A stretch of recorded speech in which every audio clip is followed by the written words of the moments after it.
미나상 곤방와 케이짱 데스. 안녕하세요. 저는 케이짱입니다. 수고하셨어요. 오늘도 그대는 최선을 다해 하루를 보냈을 거예요. 저는 그런 그대를 어두운 이곳에서 계속 지켜보고 있었습니다. 그대를 위해 오늘도 아주 다양한 이야기들을 준비해 놓았습니다. 자, 이제 저의 목소리를 따라 천천히 걸어 들어오세요. 이 검은 밤 속으로.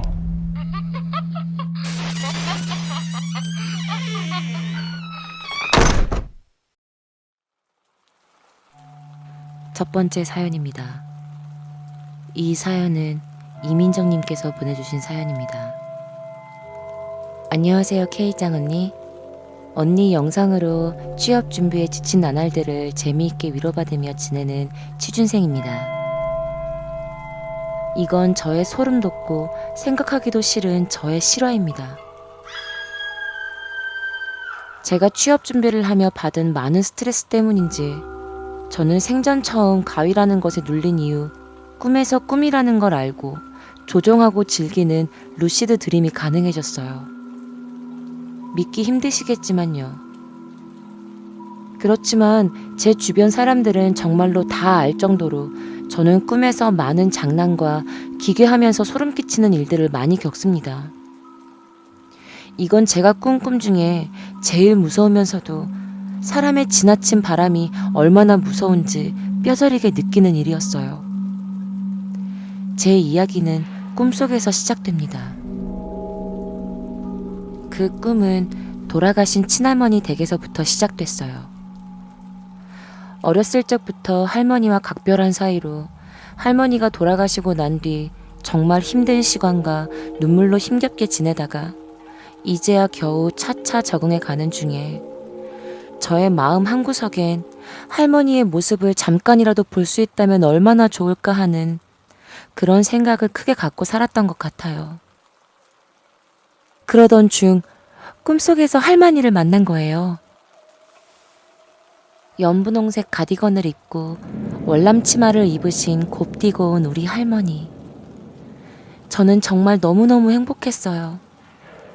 할머니와 손을 잡고 산책을 하며 교회 근처도 갔다 오고 할머니와 오손도손 정말 행복한 시간을 보내던 중 할머니께서 집에 들어가 밥을 먹자고 하셨어요. 할머니 댁에는 고모, 고모부, 작은 아버지네 전부 기다리고 있다고 하시면서 저를 끌어당기며 집 쪽으로 걸어가고 있었어요. 그런데 그때 문득 정말 소름 돋는 게 잠깐만. 죽은 사람이 살아 돌아오는 게 가능한가? 설마 이거 꿈인가?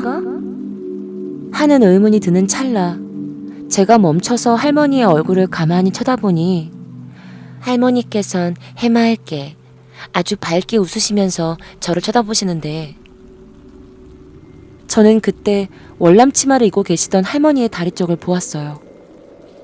저희 할머니는 살아생전 다리 관절이 안 좋아 쩔뚝거리셨는데 너무나 태연히 아무렇지 않게 정상처럼 걷고 계셨어요. 뭔가 의심이 들고 홀린 느낌이었지만 전 부정했어요. 너무나 그립고 보고 싶었던 할머니라 그런 의심 따위는 다 필요 없었어요. 그렇게 한참을 걸어 집 앞에 도착한 순간 전 알 수 있었어요. 여기는 할머니가 살아생전에 사셨던 집이 아니라 낯선 집이라는 걸 알았죠. 근데 꿈에서 다들 한 번씩 그런 거 있잖아요. 처음 보는 사람, 처음 가는 장소인데 몇 번 와본 것 같은 느낌이 들 때. 그 집 대문을 열고 들어가 현관문을 지나 방안을 보니 동그란 식탁에 친척들이 둘러앉아 밥 먹을 준비를 하고 절 기다리고 있더라고요. 너무나 어이없는 그 상황에 전 발걸음을 멈추고 동그랗게 앉아있는 친척들을 향해 조심스럽게 말을 했습니다. 고모, 고모부, 작은아빠, 할머니가 살아 돌아오셨어요. 너무 기뻐요.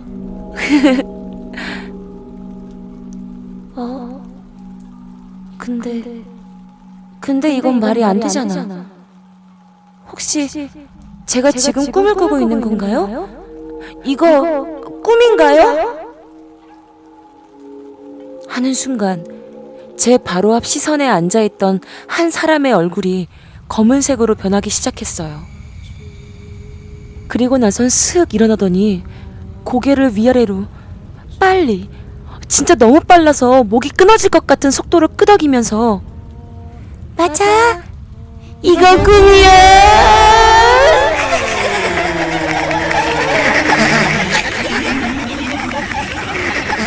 하며 소름 돋는 목소리로 그리고 웃음소리로 대답을 하더라고요.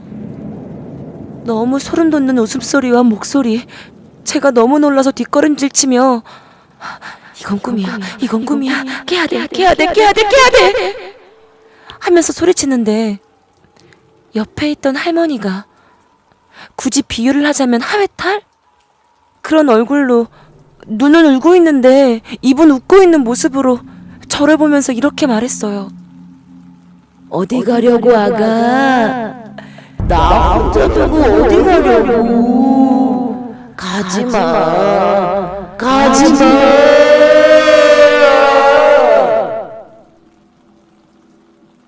라고 말하며 점점 기괴해지는 얼굴로 제게 다가왔어요. 전 안간힘을 다해 이건 꿈이니까 깨야 돼. 깨기만 하면 돼. 라는 생각에 있는 힘껏 소리를 질러댔어요. 그렇게 소리를 질렀는데 갑자기 잠에서 깨어났고 제 앞엔 엄마와 남동생이 있었어요. 왜 그러냐고 저를 흔들어 깨웠더라고요. 꿈속에서 소리 지른 게 실제로도 제가 소리를 질렀고 그걸 듣고 엄마와 남동생이 달려왔던 거예요. 제가 할머니에 대한 애정이 얼마나 남달랐는지 알고 계셨던 엄마는 할머니께 기도를 드리고 잠을 청하자고 하셨고 저는 마음속으로 기도를 드렸어요. 할머니, 내가 할머니 너무 보고 싶어하는 마음이 커서 이런 악몽을 꾼 것 같아. 돌아가신 분 자꾸 그리워하고 생각하면 편하게 하늘나라 못 가신다는데 할머니, 혹시 나 때문에 맘 편히 눈 감지도 못하고 떠나지도 못하고 있어? 내가 미안해. 할머니 그리워하는 이 마음 정리하고 그 마음 대신해서 더 열심히 살게요. 할머니 너무 보고 싶어. 사랑하고 또 사랑해. 이 기도를 마치고 저는 심적으로 조금이나마 가벼워진 마음이었어요. 그리고 편하게 잠이 들었습니다. 그 꿈에 등장했던 그 사람들이 누구였는지, 제가 만약 꿈이란 걸 모르고 계속 거기에 휩쓸려 버렸다면 저는 어떻게 됐을지 생각만 해도 끔찍해요. 인간은 약해졌을 때, 기가 허할 때 이런 일들이 생긴다고 하는데 그래서 그저 꾼 악몽이었는지. 언니, 저희 할머니 지금쯤 편하게 하늘나라에서 쉬고 계시겠죠? 맞아!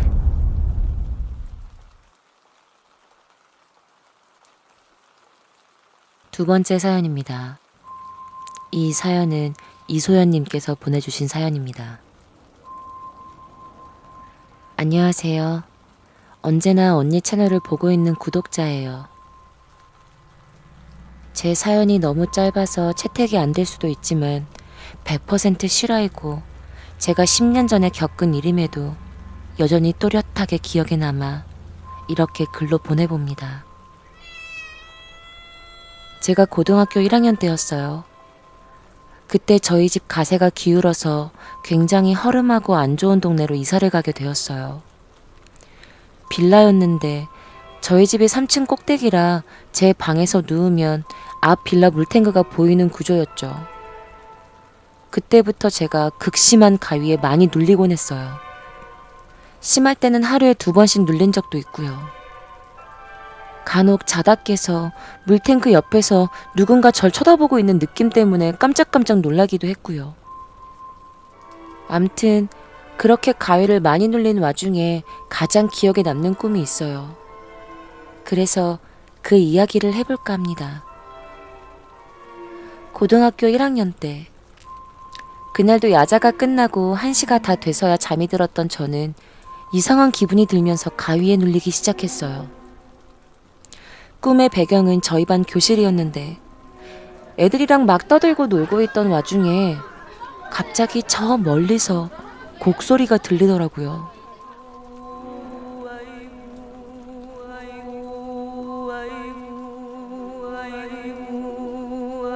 이렇게 희미하게 들리는 곡소리가 점점 커질 때쯤 갑자기 영화 속 한 장면처럼 저와 함께 떠들던 친구들이 그대로 다 멈추고 저만 움직이는 상황이었어요. 저희 교실 복도 쪽 창문이 나무 틀로 된 창문이었는데 왠지 그 창문으로 복도를 보고 싶은 생각이 들었어요. 전 책상 위에 걸터 올라가서 드르륵 옆으로 창문을 열었어요. 그랬더니 저희 교실과 반대쪽 끝 교실에서부터 장례식 행렬이 이어지고 있었어요. 곡소리와 함께요.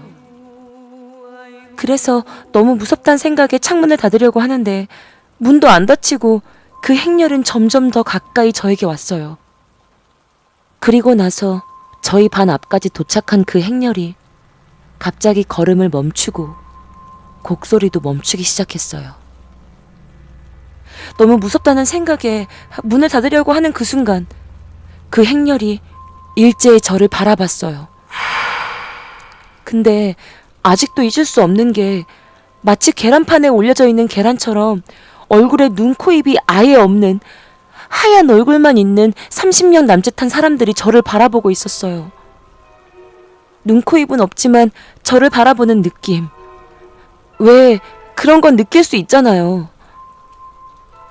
그리고 나서 한참을 저만 바라보던 그 행렬에 꿈에서도 너무 무서워서 거의 실신하다시피 어찌 꿈에서 겨우 깼는데 저는 그날 다시 잠을 자지 못했어요. 그런데 중요한 건 여기서 시작인데요. 제가 그날 학교에 등교를 했더니 저희 반 반대편 끝에 반에서 자살한 친구가 있다고 학교가 난리가 났었어요. 경찰까지 오고 말이에요. 사인은 왕따로 인한 자살이었는데 저수지에 빠져 자살해서 시체가 새하얗게 질려서 떠올랐다고 하더라고요. 그때가 한창 늦가을, 초겨울 초반이었거든요. 저는 그때 그 꿈을 지금도 잊지 못해요. 너무 생생해서. 자살한 그 친구가 너무 안타깝지만 대체 그런 꿈을 왜 꾸었는지 아직도 의문이에요.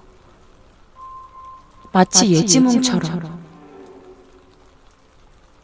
제 이야기는 여기까지예요. 저의 죽을 때까지 잊지 못할 꿈 이야기였습니다.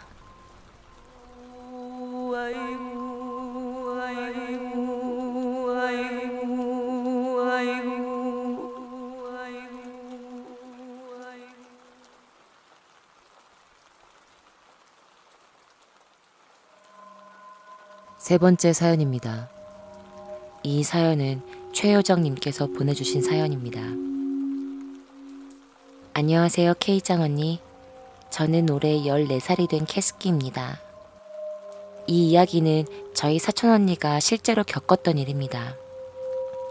이제부터는 언니가 읽기 쉽고 그리고 시청자분들이 이해하기 쉽게 제가 사촌 언니가 되어서 이 사연을 말해보겠습니다. 저는 20살이 되어 부모님과 같이 살던 지역이 아닌 타 지역으로 대학을 가서 독립을 하게 되었습니다. 마침 중학교 때 제일 친했던 친구가 제가 대학을 가게 된 그 지역에 먼저 자취를 하고 있었던 터라 저는 잘됐다 싶어 그 친구와 함께 살게 되었습니다. 그 친구의 자취방은 반지하였고 반지하 집이 딱히 끌리진 않았지만 친구와 같이 사는 것이 더 나을 것 같다는 생각에 그냥 살게 되었습니다. 반지하라는 것만 빼면 완벽했거든요. 여자 2명이서 살기에 너무 좁지도 않았고 제가 생각했던 아늑한 집, 딱 그 자체였어요. 어찌되었든 같이 살게 되었고 전 제 짐을 옮기기 시작했죠. 제 짐을 다 옮기고 나서 샤워를 하려고 화장실로 갔는데 왜 반지하 집 같은 데 보면 화장실에 쪽창문이 있잖아요. 그게 열려 있었는데 쇠창살이 없는 거예요. 저는 안전을 우선시하는 편이라 친구에게 물어봤죠. 야, 화장실 창문에 쇠창살 말이야. 그거 왜 없어? 아, 그거? 그거 안 그래도 달려고 계속 했는데 계속 까먹네. 근데 그거 없어도 괜찮아. 나 그거 없이 혼자 3개월도 넘게 살았는데 뭐. 창문만 꼭 잠궈 놓으면 별일 없어. 이봐, 나 멀쩡하잖아. 야, 그래도. 야, 우리 같은 자취생들한테는 그거 살 돈 없어. 그거 살 바에 차라리 먹을 걸 더 사 먹지. 창문만 꼭 잠궈 놓으면 별일 없다니까? 내 말만 믿고 걱정 붙들어 매셔. 하여튼 중딩 때나 지금이나 겁은 많아가지고. 친구의 말에 그런가 싶어서 그냥 계속 살게 되었어요. 그러다가 거기에 산 지 2달이 조금 넘었을 때 일이에요. 친구는 약속이 있어서 나간 후라 저 혼자 집에 있었는데 그날 대학 동기들이랑 술자리가 있어서 조금 취한 상태였거든요. 원래라면 창문을 꼭꼭 잠궈놓고 샤워를 할 텐데 술 기운에다가 새벽 감성까지. 왠지 그날은 달빛을 받으면서 샤워를 하고 싶더라고요. 지금 생각해보면 진짜 미쳤었구나 해요. 암튼 뭐 그때는 이 시간에 누가 여길 보겠어? 하는 마음으로 옷 벗기 전에 욕조에 물을 담가 놓고 있었어요. 저희 화장실의 욕조는 창문과 마주보고 있는 형태라 제가 그때는 창문을 등지고 서 있었죠. 그리고 제가 옷을 벗으려고 하는 순간 뒤에서 뭔가 섬찟한 게 느껴지더라고요. 뒤를 돌아보니 카메라 렌즈가 이곳을 찍고 있는 거예요. 창문의 크기가 그렇게 크지 않아서 사람 얼굴만 딱 들어올 정도인데 그 창문으로 카메라를 찍고 있었어요. 순간 술기운이 싹 가시면서 뭐라도 해야겠다 싶어서 뜨거운 물을 그쪽으로 막 뿌렸어요.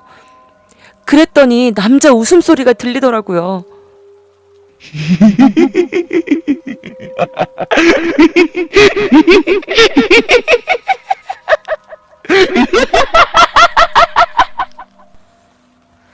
하면서 웃음소리가 점점 커지고 높아지더니 그 뒤로 들려오던 남자의 말. 아, 아깝다. 이 일이 있고 난 후로 제 친구에게 말해서 쇠창살도 다시 달고 창문도 다시는 안 열어요. 설명으로 안 되는 그 소름 돋는 느낌. 저는 아직도 잊을 수가 없어요. 무엇보다 기괴했던 그 남자의 웃음소리와 마지막 그 말이요. 저는 이 일이 있고 난 후 귀신보다는 사람이 더 무섭습니다. 아, 아깝다.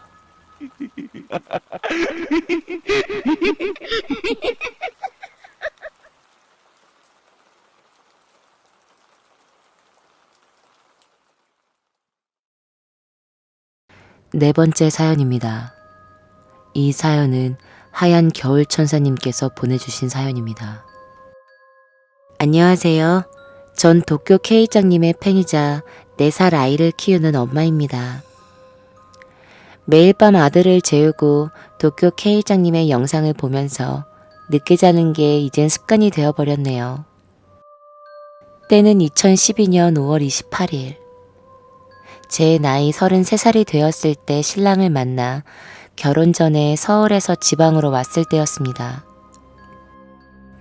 신랑 집은 아주 작은 14평 남짓한 아파트였습니다. 현관을 들어오면 왼쪽에 작은 방이 있었고 거실 겸 부엌이 있고 신랑이 쓰는 마루방이 있었습니다. 신랑과 저는 주로 마루방에서 생활을 했습니다. 신랑은 교대 근무였어요. 한번 출근하면 48시간 동안 근무라 집에 들어오지 못하는 날이 많았습니다. 그렇기 때문에 신랑이 집에 없는 날이 많았고 저는 늦게까지 TV를 보다 잠이 드는 날이 많았습니다. 그러던 어느 날, 그날도 역시 전 침대에 누워 늦게까지 TV를 보고 있었습니다. 그때 봤던 게 MBC에서 하는 아빠 어디가라는 프로그램이었을 거예요.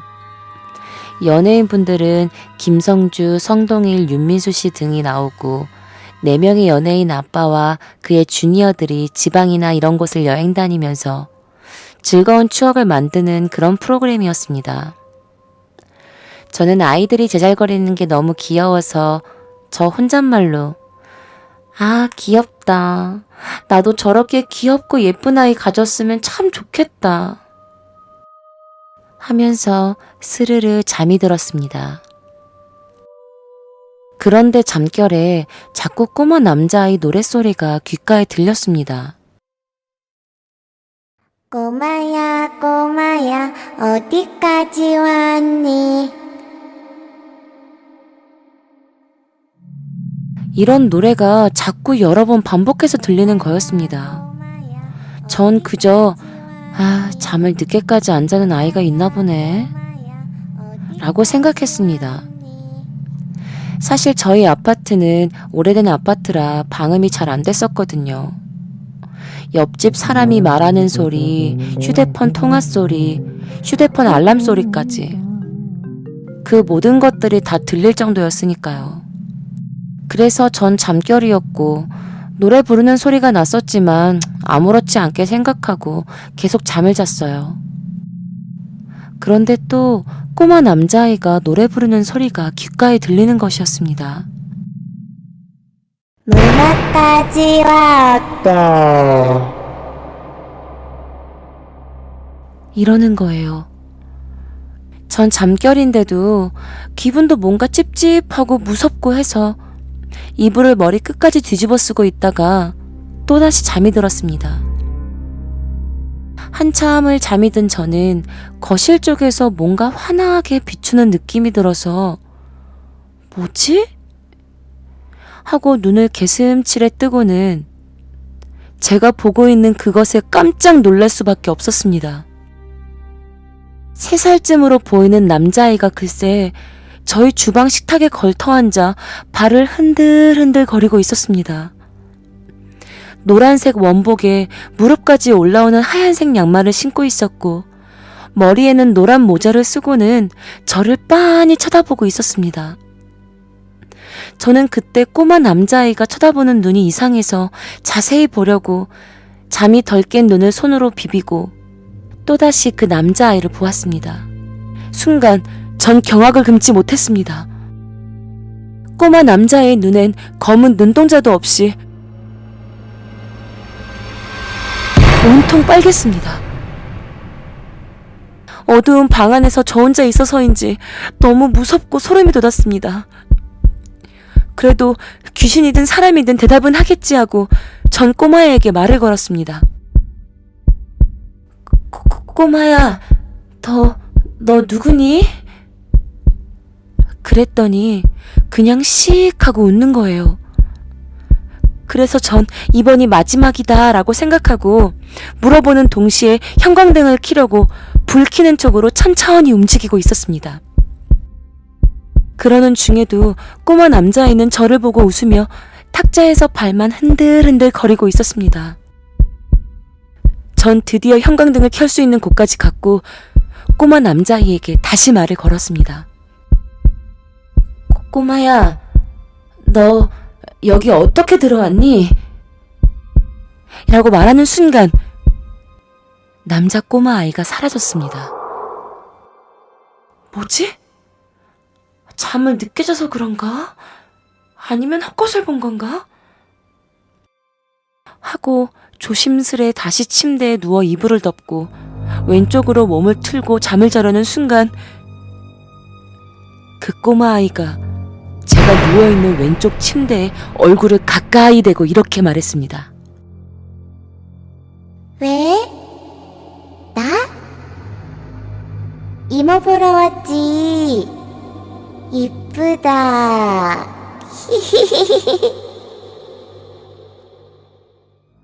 하고 씩 웃는 것이었습니다. 전 너무 무섭고 머리끝까지 소름이 쭈뼛쭈뼛 서는 게 제발 이게 현실이 아니길 바라면서 여기서 벗어나려고 있는 힘껏 소리를 질렀습니다.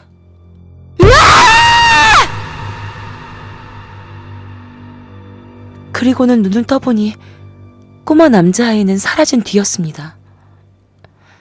K장님, 제가 본 건 과연 무엇이었을까요? 제가 잠을 매일 늦게 자서 헛것을 본 것일까요?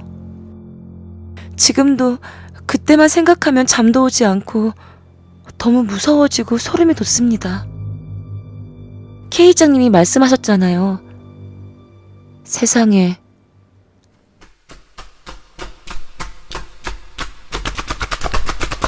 헛것은 없다고.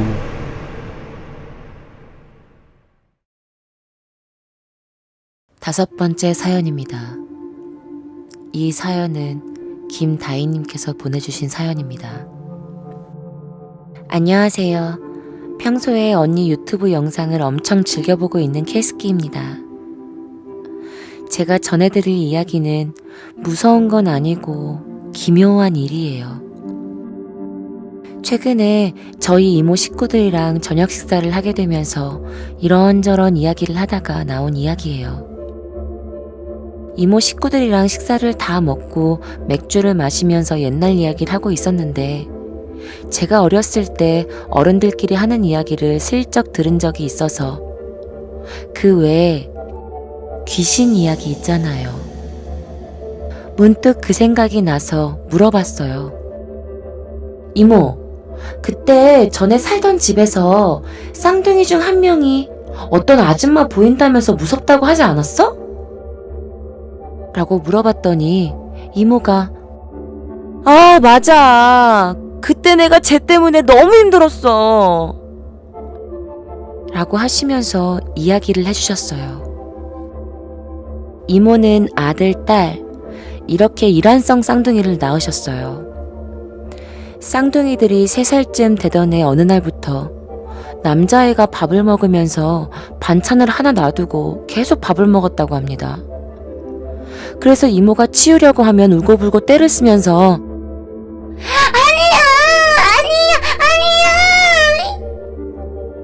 하면서 절대 못 치우게 했대요. 이상한 행동은 이뿐만이 아니라 밤에 재우려고 하면 왜 사람들이 무서울 때 무릎을 가슴 쪽으로 안으면서 있잖아요. 말도 제대로 못했던 그 남자아이가 무릎을 자신의 품으로 꼭 껴안으면서 아, 무서워 이러면서 밤에 잠을 잘 못 잤대요. 이모도 이상한 느낌이 들어서 얘가 왜 이러지? 라고만 생각했는데 어느 날 남자 쌍둥이 애가 안방 화장실 쪽을 가리키면서 엄마, 아줌마 있죠? 아줌마. 그래서 이모가 너무 무서워서 할머니께 전화해서 이런 일이 있었다면서 이야기를 했고 그걸 들은 저희 외할머니는 무당집으로 가셨나 봐요.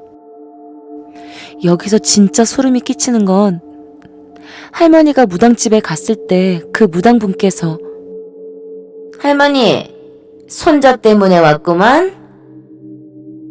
그래서 맞다고 도대체 왜 그러는 거냐고 물었는데 그 남자 쌍둥이 아이 옆에 그 아파트에서 죽은 혼이 붙어 있다고 했대요. 그런데 아이를 괴롭히는 건 아니고 그저 옆에서 아, 이쁘네. 이쁘다, 이뻐. 이쁘네, 이쁘네 하고 있다는 거예요. 그렇게 말씀해 주시면서 이모가 제사밥을 차려줄 유일한 사람인 것 같아서 그렇게 있는 거라고. 제사밥에 나물 몇 개, 어떤 국, 뭐 이렇게 해서 밥상을 차려서 애기가 아줌마 보이는 곳에 가서 놓으라고. 그리고 밥상을 놓을 때 꼭 이렇게 얘기하라고 하셨대요. 우리 애기 이뻐해 주시는 건 너무 감사한데 우리 애기가 너무 무서워해요. 이제 저희 아이 놔주시고 편하고 좋은 데 가세요. 라고 꼭 말하라고 하셨대요. 그걸 들은 이모는 너무 무서웠지만 매일 애기가 잠도 못 이루고 밥 먹을 때도 매번 소름 끼치는 행동을 하니 무당분이 말해주신 대로 실행했대요.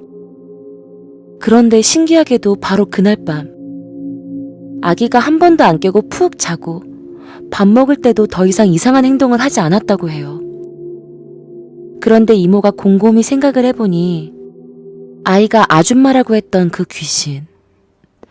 귀신은 아마 18층에서 저희 이모와 친하게 지내던 아줌마였던 것 같다고 이모는 짐작했대요. 이모와 친하게 지내던 아주머니가 있었는데 그 아주머니에게는 2명의 아들이 있었대요. 첫째 아들이 자폐증이어서 아주머니가 고민이 아주 많으셨다고 해요. 둘째 아들까지 자폐증 진단을 받고 그 이후로 아주머니는 너무 힘들어 하셨대요. 거기다가 우울증까지 너무 심하게 오셔서 식구들이 자고 있는 밤에 베개를 껴안고 18층에서 떨어지셨다고 합니다. 그 아주머니가 쌍둥이들 중에 남자 쌍둥이 애를 유독 이뻐하셨는데 그래서 그런가 남자 쌍둥이한테 보인 게 아닌가 싶다고 하시더라고요. 저희 집은 천주교인데도 이모는 그때 이후로 귀신의 존재를 믿기 시작했대요.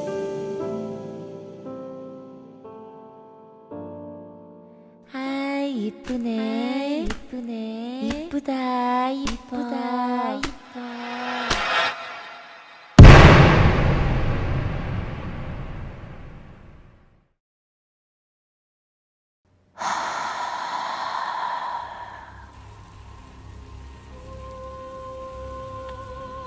어둡고 어두운 밤입니다. 모두가 잠들어 있는 이 밤에 그대는 왜 혼자 깨어 있나요? 어서 눈을 감으세요. 그리고 조심하세요. 이 칠흑 같은 어두운 검은 밤에 잡혀먹지 않도록.